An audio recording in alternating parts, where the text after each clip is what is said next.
ದೆಹಲಿಯಲ್ಲಿ air India bus ಹೊತ್ತಿ ಉರಿದಿದೆ. ಏರ್ಪೋರ್ಟ್ನ terminal 3 ಬಳಿ ನಡೆದಿರುವಂತಹ ಒಂದು ಘಟನೆ ಇದು. ಬಸ್ನಲ್ಲಿ ಸಂಚಾರ ಮಾಡ್ತಿದ್ದಂಥ ಪ್ರಯಾಣಿಕರು ಈಗ ಸೇಫ್ ಆಗಿದ್ದಾರೆ ಅನ್ನುವಂಥ ಮಾಹಿತಿ ಲಭ್ಯವಾಗ್ತಾ ಇದೆ. ಅದೃಷ್ಟವಶಾತ್ ಯಾರಿಗೂ ಯಾವುದೇ ಹಾನಿಯಾಗಿಲ್ಲ. ಶಟಲ್ ಬಸ್ ಅಥವಾ ಏಪ್ರಾನ್ ಬಸ್ ಅಂತ ಕರೀತೀವಿ. ಟರ್ಮಿನಲ್ನಿಂದ ಫ್ಲೈಟ್ವರೆಗೂ ಕೂಡ ಪ್ಯಾಸೆಂಜರ್ಗಳನ್ನ ಕರ್ಕೊಂಡು ಹೋಗುವಂಥ ಬಸ್ ಇದು. ಸೊ ಈ ಬಸ್ ಇವತ್ತು ಏಕಾಏಕಿ ಬೆಂಕಿಗೆ ಆಹುತಿ ಆಯಿತು. ಅಲ್ಲಿ ಬೆಂಕಿ ಕಾಣಿಸ್ಕೊಂಡಿದ್ದರಿಂದ ಅದರ ಒಳಗಡೆ ಪ್ರಯಾಣ ಮಾಡ್ತಿದ್ದಂಥ ಪ್ರಯಾಣಿಕರಿಗೂ ಕೂಡ ಒಂದು ರೀತಿ ಆತಂಕ ಉಂಟಾಯಿತು, ಭಯ ಉಂಟಾಯಿತು. ನಂತರ ಎಲ್ಲರೂ ಕೂಡ ಆ ಬಸ್ನಿಂದ ಕೆಳಗಡೆ ಇಳಿದು ತಮ್ಮ ಪ್ರಾಣವನ್ನು ಉಳಿಸ್ಕೊಂಡಿದ್ದಾರೆ. ಅದೃಷ್ಟವಶಾತ್ ಯಾವುದೇ ಪ್ರಾಣಹಾನಿ ಸಂಭವಿಸಿಲ್ಲ, ಯಾರಿಗೂ ಯಾವುದೇ ಥರದ ಹಾನಿ ಆಗಿಲ್ಲ.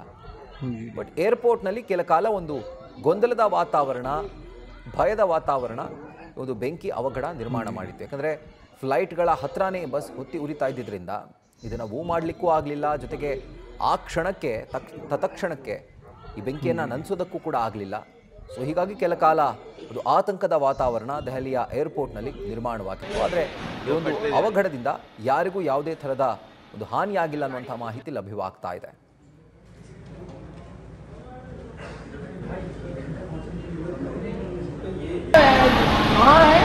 अभी तक पता ही नहीं चला किसी को।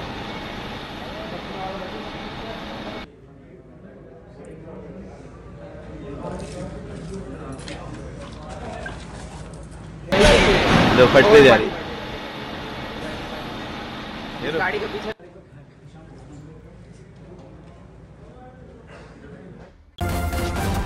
ನ್ಯೂಸ್ ಫಸ್ಟ್ ನಿರ್ಭೀತಿಯಿಂದ ನಿಮ್ಮ ಪರವಾಗಿ.